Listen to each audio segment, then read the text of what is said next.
Hi, welcome to Board Gems.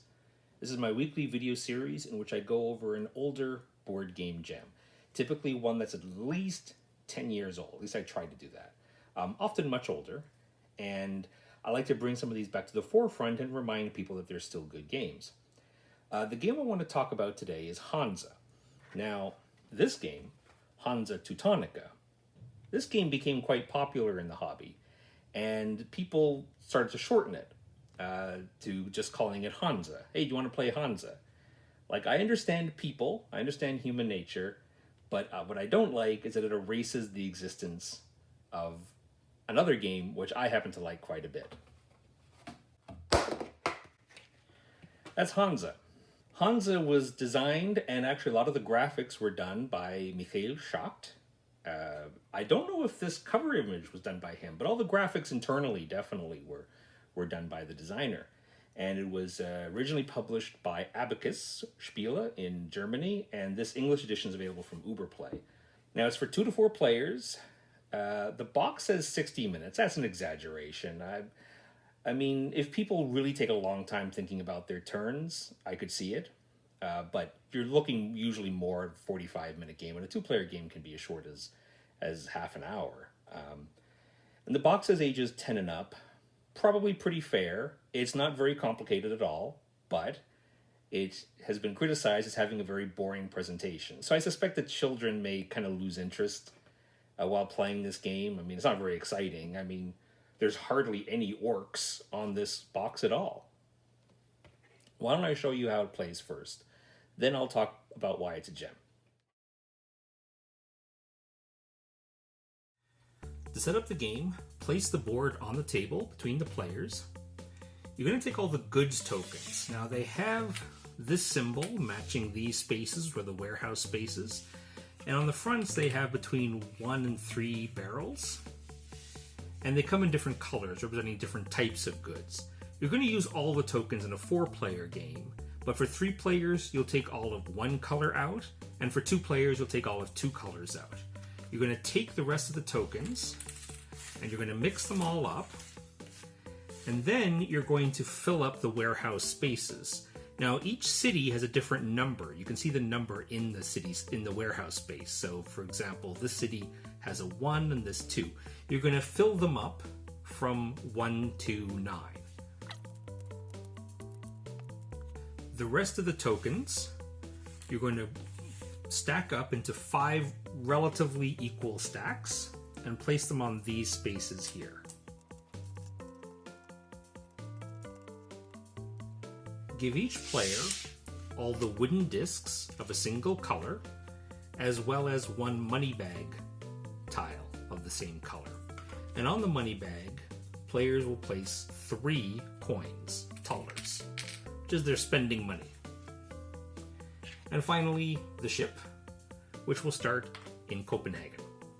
Before the game starts properly, players will take a couple of turns placing discs on the board to initially seed it. But the thing is, you don't know what these discs do yet, so I better teach the rest of the game first. So the goal of the game is to get the most points, and you get points from one of 2 main ways. You can pick up these goods and then sell them. Generally, you will buy goods for coins, and then you will sell them for victory points. In addition, at the end of the game, any city that has at least 1 of your discs in it will give you some victory points, and if you're the only player who has discs there, you'll get some bonus points. The general concept of the game is that there is 1 ship, and on a player's turn, play as clockwise, they can move the ship around following the trade routes, so following the arrows, and yes, there is 1 arrow over land, haha. And then when they get to the city, they can do an action there, 1 single action. And there are a couple different actions you can do, but you can only do 1 per city per visit. And the player can decide how many cities to visit, how many actions to do, and it's based on the coins that they have. Because it'll cost money to do some of the actions, it'll cost money definitely to move the ship around. On their turn, a player can also choose to refill the empty warehouse spaces. When barrels get removed, they don't immediately get replaced. Instead, a player must choose, and spend a coin to do so, to refill all the spaces. And they get refilled from these stacks, starting from here and then going to here. once one player does a refill and starts eating into this stack, so some of the tokens to refill the board come out of this fifth and final stack, that will trigger the end of the game. And then you're going to play until the end of that round, so all the players have the same number of turns, and then you're going to total up your points, and the player with the most points wins. So the first thing that happens on your turn is you take 3 coins. That's your income. And you add it to your little money bag here. And then you do your turns. Whatever city you're in, you can do an action in that city, and then you may optionally move the ship. What are some of the things that you can do in a city? Well, one thing is you can buy one of the tokens in that city. Buying a token costs 1 coin. Now, who gets that coin? That depends on the discs. These are, I think, called market stalls or market booths.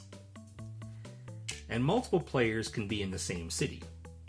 The player who has the single most tokens in a city is the one who gets that coin. So if it's purple's turn, they could pay a coin to gray, who has the most discs there, in order to get this token.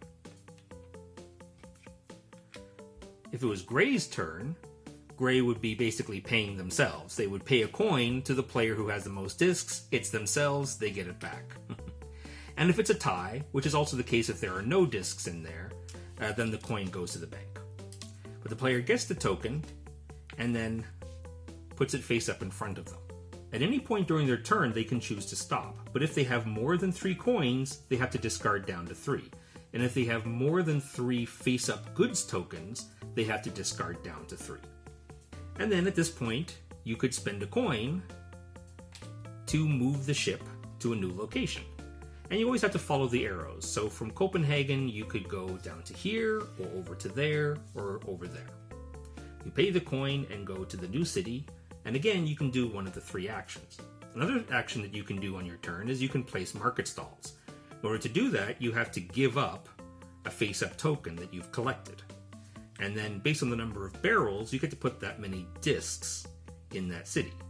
So purple, if purple had this token, they could turn in this token, it just goes out of the game.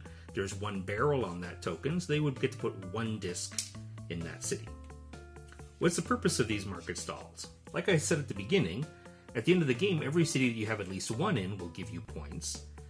And the player who has the most in a city is the one who gets the coin from anybody who buys a good in that city. But you also need market stalls in order to do the 3rd action. And the 3rd action is selling tokens. In order to sell tokens, sell goods, you must have at least 2 goods of the same color. And in fact, you can have multiple tokens and sell all of them in a single action, as long as you have at least 2. So in this example, you could sell your 2 blue and your 2 green, but not your red, because you only have 1 token of the red. In order to sell, you must give up a market stall in the city that you're in. If you don't have any tokens in the city, you can't sell there. So part of the game will be moving around, adding market stalls, helps for points at the end of the game, but also gives you more places at which you can sell your goods. And when you sell goods, you don't get anything for it immediately. Instead, you're going to take the tokens, and you always give up 1 token regardless of how many goods you're selling. Just every color you sell has to have at least 2. You take those tokens and you flip them face down, so they're going to be worth points at the end of the game. Another thing that happens, though, is that any other player who also has these colored goods tokens must immediately discard 1 of their tokens of that color of their choice. So if this was in purple's hold at on somebody else's turn, and somebody else sold blue tokens, then purple would have to discard 1. Of course, they'd choose the 1 barrel token because that's the worth the least anyway. The losing of goods represents the lower value for the goods that the player later will be able to get for it. When one player sells blue tokens, blue goods for example, then there's more blue goods out in the marketplace, and thus the value of those goods, there's less demand for it, so the value goes down. And that's represented for the other players who would sell later by discarding one of their tokens. But again, in order to do that, they need to have a token in that city, one of these discs, market stalls. And when they choose the sell action, they must discard one. They get it back, it goes back into their supply, and then they get to flip over, face down, any tokens that they have, of which they have at least 2 of that color. So this player could flip over all their blues and all their greens, because they have at least 2 of each. And these just go in a face down pile for the end of the game. So that's the flow of a turn. So the first thing that happens in a turn is players get income, 3 coins. Then a player may, if they choose to, and they can only do this at the start of their turn, they can choose to spend 1 coin to fill up all the warehouse spaces. They don't get to choose which ones get refilled. They just say, I'm going to refill. They take a coin, they put it out, return to the bank, say, and then they, starting again with the lowest numbers and going up, they would then take the discs, the tokens from these stacks going this way, and then refill all the empty spaces. And then they can take their turn normally, which involves being in a city and doing one action in that city, either buying a goods token, turning in a goods token to add market stalls, or selling tokens for victory points. They do one of those 3 actions in a city, and then they get to move, they get to pay 1 coin to move the boat to a different city. And then they can choose one of those 3 actions to do there, and they could then spend another coin to go to another city. But they can choose how much to do on their turn. They could spend all their money, or they could save at least 3 for their next turn. But at some point they have to stop, and any coins they have more than 3 will get discarded. Any face-up tokens they have more than 3, they get to discard down to 3. They can't keep more than 3 for their next turn.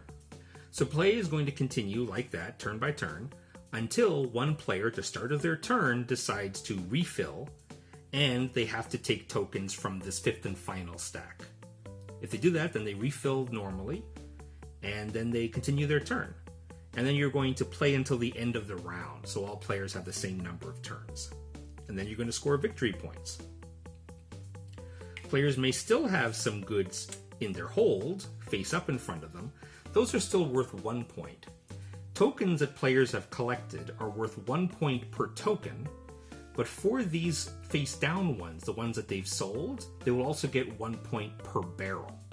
So if this is what the player had at the end of the game, they would get 2 points for these, 1 point for each token, doesn't matter how many barrels, and for these, they're going to get 4 points plus 1, 2, 3, 4, 5, 6, 7. So this is worth 11 points, and this is worth 2. In addition, you check every city on the board, and you check to see who has tokens there.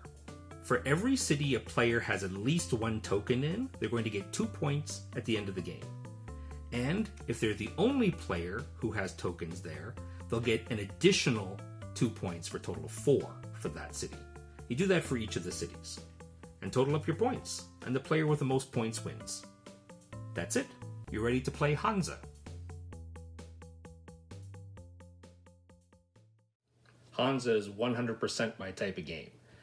It is what we used to call in the hobby a super filler. The super filler idea is it's not a big, long, heavy game, like it's not a Power Grid or a Puerto Rico or Kalis or something. The game is not that long. Definitely, from my experience, it takes a lot less time than it says on the box, 60 minutes. It's more like a 30, 45-minute game. And it's light in the sense that it's very rules light, right? There aren't that many rules in the game.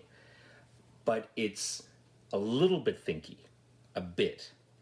You know, someone said, and I apologize, I don't remember who it was, that sort of the ideal board game night would have 3 courses. You would have the appetizer, which is a game that's shorter but a little bit thinky.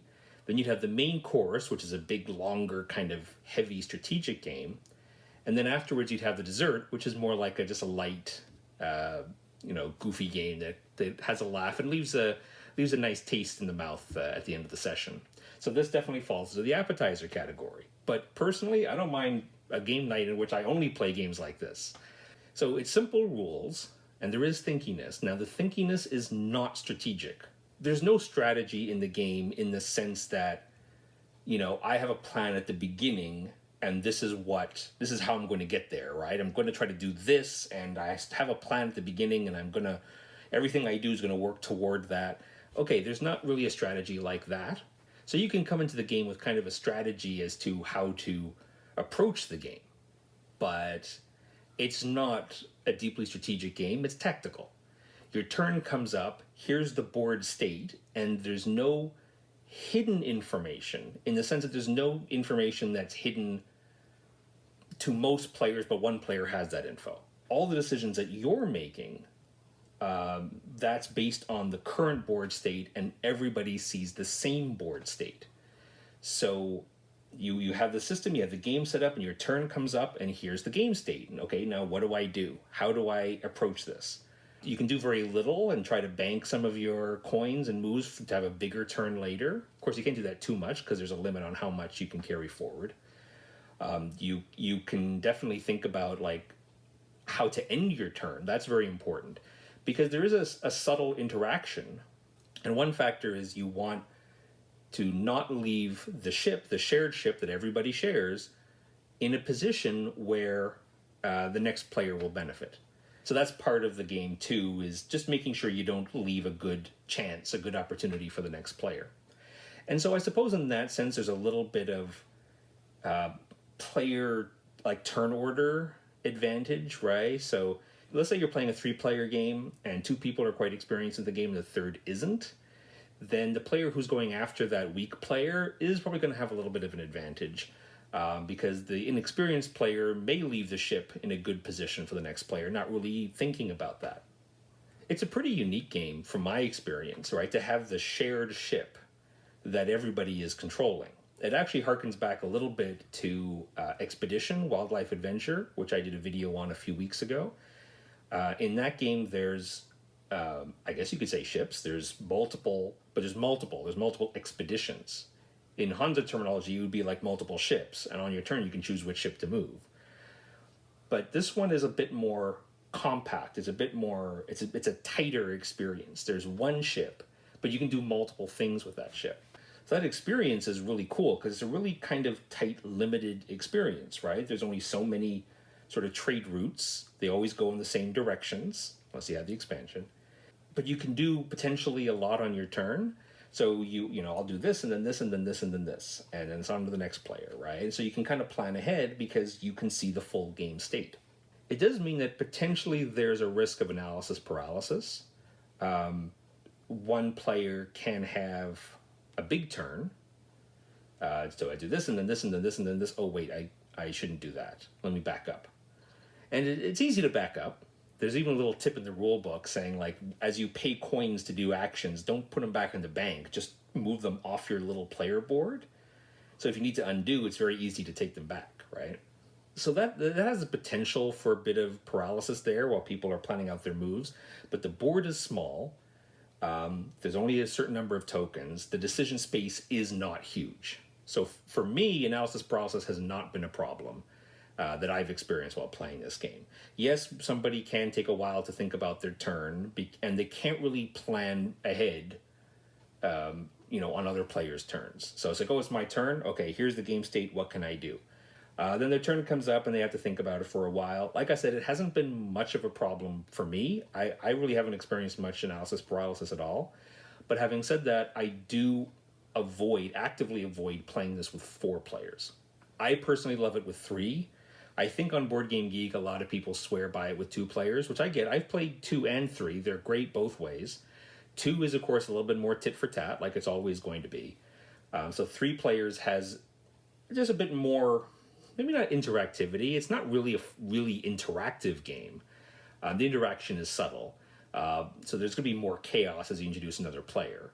But 3 players, I think, still works great. 4 players, though, it's going to be a long time before your turn comes around. At least if some players have that sort of, they really need to think about their turn and they need to undo and then retry, right? So I would probably avoid this with 4 players, but for 2 or 3 players, it's great. There really is very little luck in the game. The only luck comes in the tokens. When one player chooses to refill, we're going to refill all the warehouses, and you can't choose some and not others. You have to refill them all. And where the good tokens, like the 3 barrel tokens, end up, could benefit that player. And that's really the only luck in the game, is which barrels come out where and at what times. That player who is refilling the warehouses, they're paying a coin for that privilege. And it's quite common for players to choose not to refill. You know, I could pay the coin and then refill, and the situation will be improved for me, hopefully, but maybe not. Maybe the good barrels are still far away. Now that I've paid a coin, I can't get there. Or, of course, I could leave it for... you can bank coins, right? You can bank coins up to 3 at the end of your turn. So you can say, like, well, I'm going to get 3 coins, and then I'll just do a little bit, and I'm not going to refill. I know there's not much I can do, but I'm going to do very little and bank some coins and kind of push it on the other player, the next player, to go, okay, I guess I'll refill, right? So you can choose to not refill and save that coin, but if you refill, if you pay that coin, you decide, okay, on my turn, there's not much to do, I'm going to refill, I'm going to take that chance. I'm going to pay the coin, and then the barrels come out, and maybe you'll end up with a lucky distribution, one that works well in your favor. But you paid for that, right? You paid that coin, you took that chance, you took that gamble. I'm going to pay a coin and hope that this kind of improves the board for me, for my turn. So I don't really see it as a problem at all.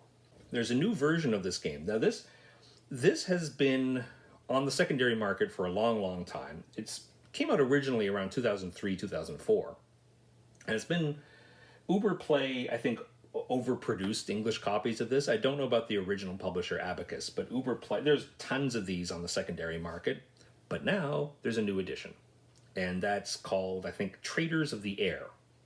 As far as I can tell, it's the same game. They did what's probably pretty common with new game releases now. They release old games as new games, but now players can have special powers. And it's like, okay. And the presentation, well, we'll improve the presentation. Okay, now hold on. I have a strong opinion about this. Improving the presentation, let's talk about that. So Traders of the Air replaces the boat with an airship, a blimp, all right, Zeppelin. And the world, I haven't looked closely at the map for Traders of the Air, but the board doesn't look like a real place. This is a real place. This is the Baltic Sea. I don't think the new edition is a real place. Now, it doesn't need to be a real place. The game is pretty abstract. You can put any names on those cities. It's something, and I'll probably do a separate video sometime where I just talk about random things that push my pawns, just get to me a little bit.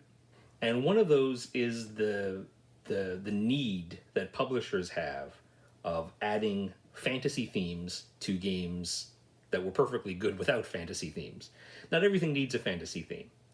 So the way the publishers' minds work, I think I don't remember who the publisher is Compass Games. So they usually make war games, I think, but they're doing this one. I don't know their thought process, right? But I imagine a lot of publishers' thought process is, this is a really good game, but it didn't seem like it sold very well. There's lots of secondary copies on the market. Why is that? What can we do to improve it? Oh, I know one of the reasons. It's boring. It's boring to look at as a boring theme. It's moving a ship around a sea, right? Even though it's not Mediterranean, it's that sort of generic trading in the Mediterranean style theme that has been made fun of countless times in the hobby because it's so common. I happen to like that theme, by the way. So we can improve it. We can make it more exciting. But it could be science fiction. It could be fantasy, like swords and sorcery. It could be like steampunk. It could have anthropomorphic animals. These are all more fun themes. I really don't enjoy those themes because I feel immature playing them. I prefer a game set in the real world, which has a more kind of subdued presentation. So this board, right? It's a study in yellow and green, and you're gonna find a lot of people on Board Game Geek and elsewhere who complain that this board is boring. Like, I don't know what you need, right? Do you need excitement? Do you need explosions? It's a thoughtful board game. It's not an exciting board game. There aren't exciting dice rolls. It's a more thoughtful experience where you consider your turn, and then you plan out your turn, and then okay, it's your turn now, and you can take your monocle out. I personally love the presentation as it is because it's understated. I don't know if it's the right word, but it's mature. I play this game, I feel like an adult. I personally like the presentation as it is. It just feels more mature. It's kind of a calming presentation, and it sells itself really well because it's not trying to be the super exciting game, and you can present with the setting and with the artwork the type of game it is. You can make fun of trading in the Mediterranean, but when you see a game about trading in the Mediterranean, you know what you're getting. If you give me a theme which looks like it might be slow and thoughtful, then that's going to pique my interest. I'm going to be like, oh, this looks like it'll be my type of game. Let me look at the back. Okay, yes, looks nice. Maybe I'll buy it. So I think board game publishers do need to consider that there are different gamers. Not every board gamer nowadays wants a fantasy theme, but all sorts of new games coming out that almost always have fantasy themes now. And I believe this is actually I'm getting kind of off topic here, but I think this is kind of a carryover from video games. I think over the last 10 years, the board game hobby has gained a lot of fans, a lot of new hobbyists that I think have come from the video game space.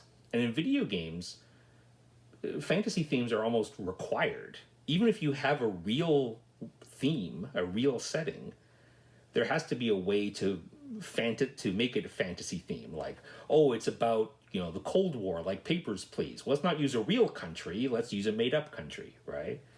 There's a game called Coffee Talk, in which you're serving espresso-based drinks and teas to customers. Well, for some reason, even though it takes place in 2020 Seattle, apparently the customers are all elves and orcs and stuff. Why? Because there's a belief that fantasy is needed. And if there's no fantasy, people are going to dismiss it and think it's boring. And I want to push back to publishers and say, there's nothing wrong with this setting. It's just going to appeal to a different type of gamer or a person who's looking for a different experience. Don't try to trick hobbyists and present a fantasy theme and get people who like fantasy and who are looking for excitement and opportunities to cheer and groan, and then give them a kind of a slow, thoughtful, methodical game. They're going to be kind of ticked off, and they're going to be disappointed with it. If your game is exciting, give it an exciting setting. If your game is a slower, more thoughtful game, then give it a more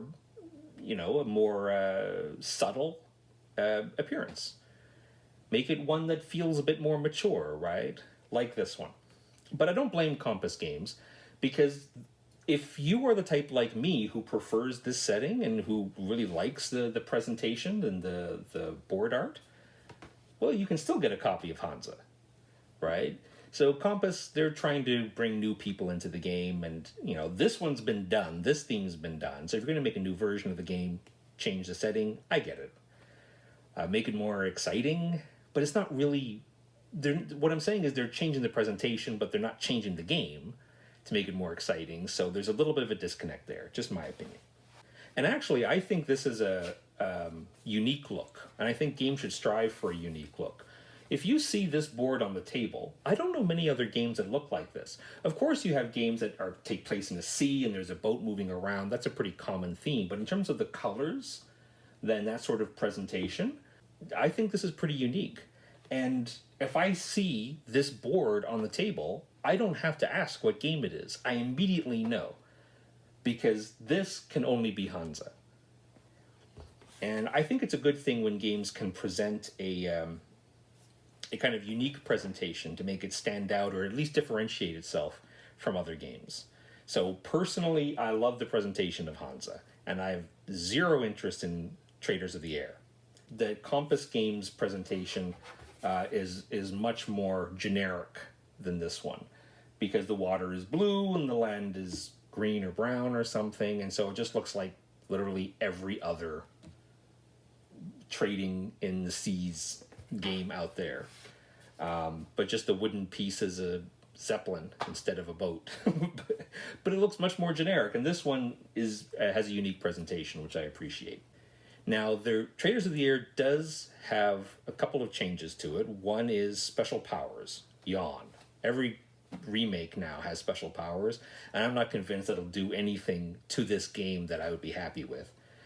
But it does have, I think, a double-sided board. Now, Hansa did have an expansion. As far as I know, it was never really published by a publisher.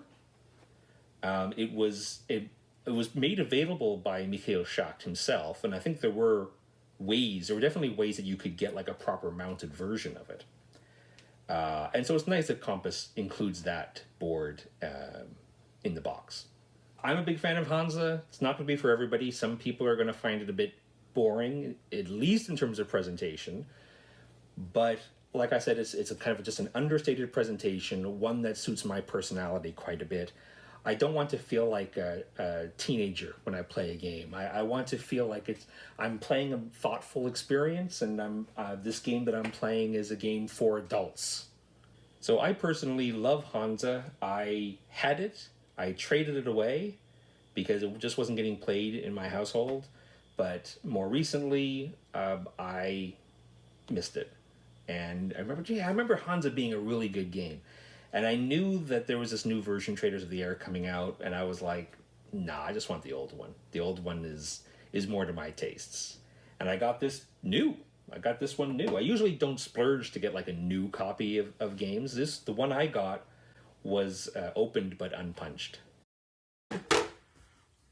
And I really, really enjoy this game.